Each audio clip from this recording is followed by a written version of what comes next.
The limits of comedy and appropriation can very easily be stretched and even breached, but the community and censorship guidelines set forth by TV platforms put a check on it. If a TV show continues to threaten the cultural and emotional integrity of the audience at every given chance, it is taken down. That is exactly what went wrong with In Living Color, a series from the 1990s.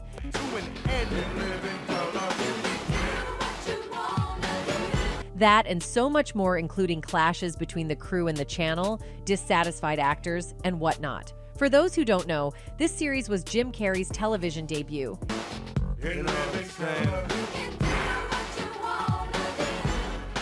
He admits that In Living Color was the godsend platform for him. In Living Color was a gigantic, huge doorway for me. You know, it was like the thing, basically.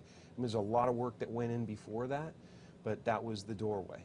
Carey also revealed that his debut sitcom was nothing less than revolutionary. I remember that we all thought it was a kooky idea, and we went, well, what have we got to lose, right? So, in a way, it was the push in the right direction Jim needed that paved the way for a flourishing acting and comedic career in the future. Or was it? Because Jim Carrey has recently broken his silence regarding his experience on the show. Basically, you know, maybe a few people will see this or it'll destroy my career. Right. But, you know, kind of went So crazy. you're feeling a lot of pressure now? Is that what you're saying? Yeah, man. No, you're not going to crack or anything. After years of the show being taken down, Jim has finally stepped up to list down all the things that led to those undesirable consequences. This show was more of an accident. The creator of the show revealed that he had no intention of doing a TV show, but the irrefutable offer made by the network made him rethink. Something for us. And you know, you can do whatever you want to do. In Living Colors had a predominantly black cast, with Jim being the only white male. But he was paid well, reportedly $25,000 per episode. Now, we all know a black cast is an excuse to disseminate racist and culturally insensitive jokes in the name of inclusivity, which is exactly what In Living Color became popular for. The vulgar and raunchy content became a part and parcel of the show, with political jabs and several racist remarks thrown here and there for extra effect. Such content that harbored on the edge of censorship guidelines was bound to bear the repercussions sooner or later, especially when the creators of the show refused to take action or tone down the level of inappropriate. So this became the first reason that ultimately led to the downfall of the show, the disagreement between the network and the show creator, Keenan Ivory Wayans. Keenan has been quite vocal about his disputes with the network. Initially, according to him, the whole crew would deliberately try to have a little fun with the censorship guidelines. We used to have fun with censors. We had a couple of instances where what we would do is we would put things in that we didn't want to be in the final cut, and we would laugh really hard at the table reads or the rehearsal, and the censor would get nervous, and they would come in and say, "You can't say that. You've got to come up with something else." We knew there were things that we could say that he had no idea what they meant. And so we would get away with, But things heated up and got real pretty soon. Keenan had a different view of how he wanted the show to go on. Even Jim admitted that the initial seasons got the audience in a chokehold because they were a product of the enthusiasm and the camaraderie behind the scenes. But with succeeding seasons, the trajectory took a turn for the worse when everybody became a bit selfish regarding the future of their careers. At the center of this mess stood Keenan, who could no longer deal with the production house interfering in his show. Consequently, the disagreements got so bad that Keenan decided to part ways with the show by the 4th season. He had carefully chosen the cast and storyline, which was meant to balance out the level of offense. There's a fine line between African American humor and making fun of African Americans. Fox didn't even have the good taste to bring in that other voice, and that's offensive not only to the show, but to a large segment of the population. But he wasn't allowed complete creative freedom to play around with his characters. Especially during the 4th season, the show's dynamics were changed completely, in contrast to how Keenan wanted it to lay out. Even if he dared to make changes, censorship threatened his intent at every step, and that, combined with his feuds with the Fox Broadcasting Company, finalized his decision to walk away from his sitcom. "It was absolutely the most difficult thing I've ever had to do," he said, "but I had to. I couldn't condone what they did and how they did it. No one wanted me to leave, but I couldn't continue in good conscience. I couldn't give them a show that was a certain quality and not have them return that quality." Keenan believed him walking away was him retaliating to the creative control being snatched from him, his way of telling the production house to go F themselves. "What I did was just stand up," he says. "I told those people that what they were doing was wrong. But the other side of the coin revealed something else. Keenan was not an easy man to please, and many actors and cast members admitted to this fact.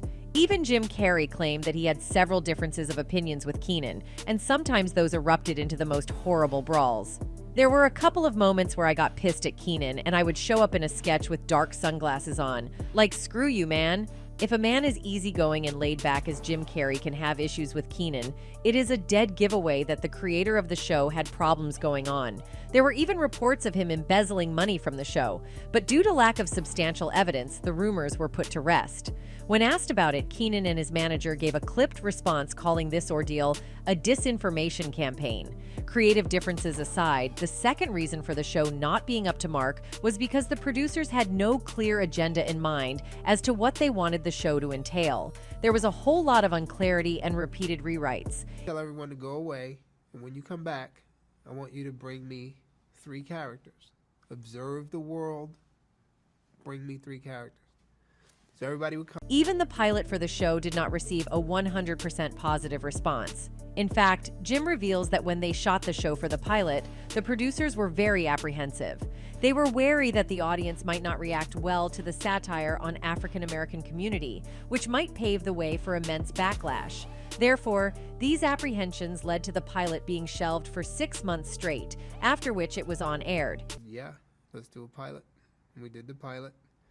And what was funny was that was the pilot that almost never got seen. Keenan said, "We shot the pilot. We did Men on Films, The Homeboy Shopping Network, and The Wrath of Farrakhan, based on Louis Farrakhan. We showed it to Fox, and they got nervous. Now the producers weren't too wrong in their speculations. The show did receive immense backlash, but at the same time, it was something out of the box. Those who loved it, loved it." Peter Chernin, Fox Entertainment president, was ecstatic about the success of the pilot even after the initial reservations. He said, "Look, the truth is that everyone who saw the pilot went crazy for it, and then we started showing it to advertisers. They went crazy for it. We knew this thing hit a nerve from the beginning. It was just wildly funny, and network television had never done anything that pointed out race in America." According to Carey, he himself struggled a lot with sketching ideas for the show. Many of his sketches did not make it to the final cut as they were too outrageous for the television audience. The abortion rally ventriloquist, for example. Carey said, "We were warped out of our minds. We presented several sketches that didn't make it on the air, things that were just too insane." After repeated tries, Carey finally came up with his hit and iconic yet quite disturbing character, Fire Marshal Bill. Nice to meet you, folks. Fire Marshal Bill here. Won't you come in? Don't mind if I do. Did not do as much damage to the show's reputation as the blunders in the show's content. In Living Color garnered its first censorship ordeal via its infamous Colt 45 ads parody. If you tuned into television regularly during the 1980s and early 1990s, chances are you recall encountering Billy D. Williams' Colt 45 commercials. Leveraging his fame from the original Star Wars films, these TV ads aim to enhance the image of malt liquor. Unlike depicting people discreetly sipping malt liquor from brown paper bags, Williams' Colt 45 commercials showcased him in the company of beautiful women, hosting elegant parties and portraying a dreamlike hero. On the May 5, 1990 episode of In Living Color, Keenan took on the lead role in a parody of Billy D. Williams endorsing Colt 45. In this sketch, Wayans portrays a sophisticated man boasting about the potency of Bolt 45 inches and how swiftly it can intoxicate your date. As the narrative unfolds, a woman succumbs to the effects of the strong malt liquor after consuming multiple cans. Gets any lady in the mood for what I'm after. Let's get busy, baby. Following the consumption, Wayans remarks, "Somehow I knew she wouldn't refuse me." The sketch concludes with his date, portrayed by actress Kim Coles, unconscious on his dining room table, and Wayans beginning to position himself on top of her. If you want class, get champagne. But if you want to score, get the powerful taste of Bolt 45. Take it from Billy D. Bolt 45 malt liquor, now available in refundable cans. The Bolt 45 Inches commercial parody sketch faced an immediate ban due to its references to date rape, leading to its near-complete removal from circulation. But here's the deal. The sketch wasn't intended for broadcast on TV. It was pre-taped, and Fox censors promptly prohibited the sketch after its performance. However, Bolt 45 accidentally made it to air once. The person who aired it got the wrong cut. And so he aired the thing in its entirety. And again, the poor guy. The plan was to replace Bolt 45 with a skit titled The Exxon Family, featuring Jim Carrey. This skit humorously portrays a clumsy Exxon boat captain struggling with a simple coffee spill in his kitchen, referencing Captain Joseph Hazelwood and the 1989 Exxon Valdez oil spill. The captain doesn't mean you should be responsible for every little thing that happens to your ship. And when the tanker did start leaking, well, the company did just what they were supposed to. Unfortunately, the original master tape was broadcast that night, including the unintended airing of the Bolt 45 sketch. Fox sought to erase Bolt 45 entirely, issuing orders for the immediate destruction of all tapes containing the sketch. The skit was removed from both broadcast reruns of In Living Color and all compilations of the show on DVD, VHS, and digital platforms. The sole surviving copy of Bolt 45 originates from an internet user named Uncle Bernie 2, who recorded the original broadcast on VHS and shared it on YouTube. Indeed, if Bolt 45 were to air on broadcast television today, it could result in swift consequences. In all likelihood, In Living Color might face immediate cancellation, Keenan Ivory Wayans could potentially be blacklisted in Hollywood, and the PR fallout from the sketch would likely dominate headlines.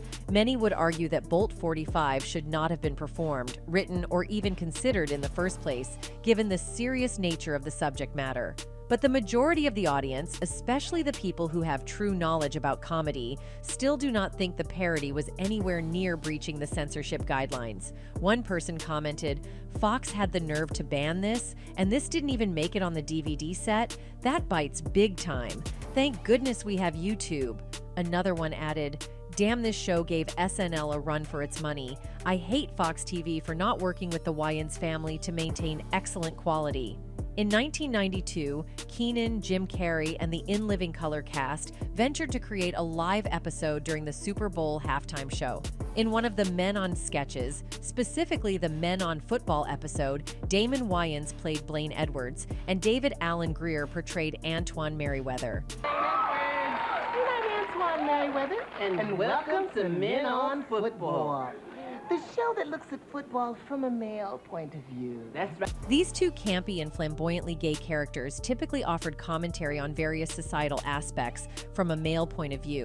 The Men on Football sketch gained attention for making jokes about Olympic track and field runner Carl Lewis's rumored sexuality, leading to endorsement losses, and a jab at actor Richard Gere. And Damon improvises this joke about Carl Lewis being gay, because the whole... Given In Living Color's widespread popularity, such jokes added challenges for Lewis at the time, although subsequent rumors subsided.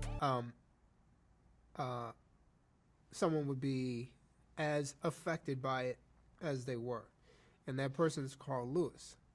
And while Lewis is still celebrated for his Olympic achievements, reruns of the show or DVD releases featuring this episode often exclude the mentioned joke. Richard Gere's agent threatened legal action against the show, but it never materialized. Wayans even revealed that despite Fox's worries about the live broadcast, they purposefully avoided using the 60-second delay button for censorship, intentionally provoking controversy. Delay. So he could have hit that button, but for some reason he didn't. And it aired. And so the live episode definitely had a knack for controversy, or so it seemed from the many sexual innuendos it featured. Surprisingly enough, that episode unexpectedly received strong support from the gay community, and so yet another blunder or comedic jab from In Living Colors evaded legal repercussions. There were several other acts in the name of comedy that received immense backlash from the audience. The show had such an impact, even if negative, that the celebrities who were parodied would comment, and most of them did not agree with the idea of the show. David Alan Grier, a cast member of In Living Color, revealed that Spike Lee expressed strong displeasure with the show. Lee was notably upset, feeling that the skit parodying his movie, Do the Right Thing, was overly critical. This reaction wasn't isolated, with other individuals also becoming upset when the show playfully teased them. Greer said, "Spike Lee hated the show. He got really mad at us because he thought we were over the top about Do the Right Thing. He did not like us making fun of him. People would get angry when we poked fun at them. Arsenio Hall too. Anybody that we really poked fun at." But there were other celebrities who came out in full support of the show. And this was the reason many celebrities agreed to be a part of the show, despite the controversies surrounding it.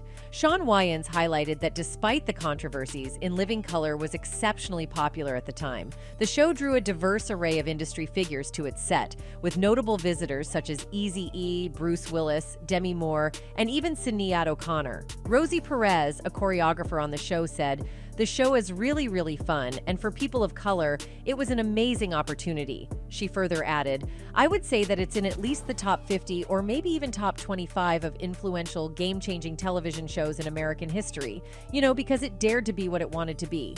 That's it for today. See you in the next one. Goodbye.